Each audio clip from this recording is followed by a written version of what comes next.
Hi everyone. 12 hours is a long time in the world of fantasy football.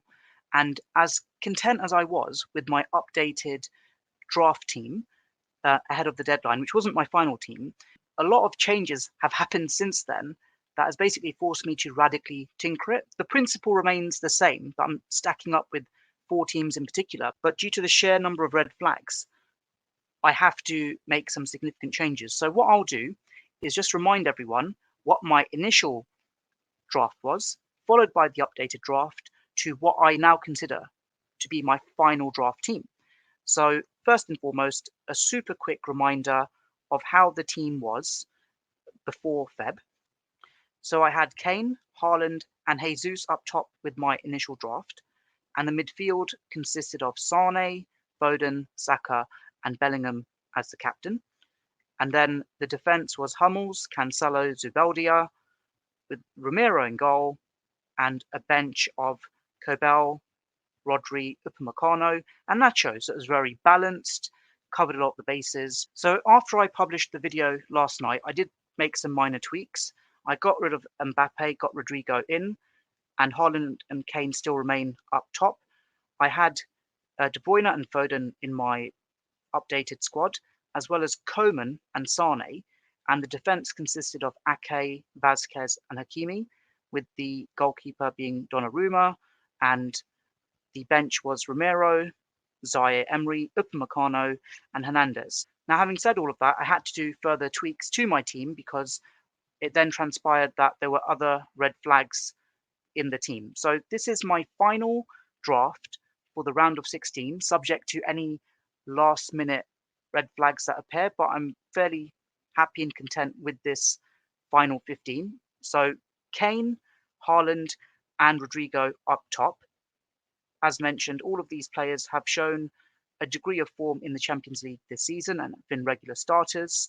And then the midfield, so De Bruyne, who hasn't featured due to injury, but he's been in good form of late in the Premier League since returning from injury. So De Bruyne makes a cut. Foden could be a potential rotation risk, but he's also been in fantastic form of late, so in he comes.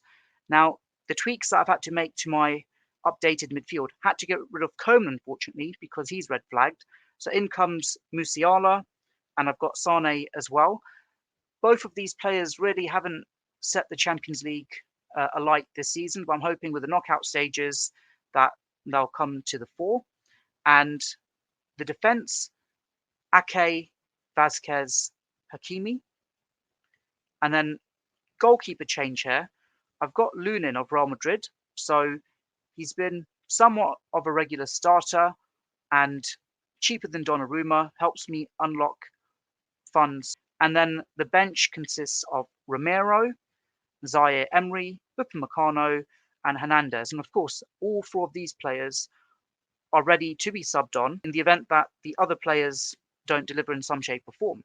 And of course, I now have this downside risk that if they all blank as a whole, then I've just got those 3 changes to make in the next round of 16 matches. So, of course, it is a risky approach. It's heavily stacked.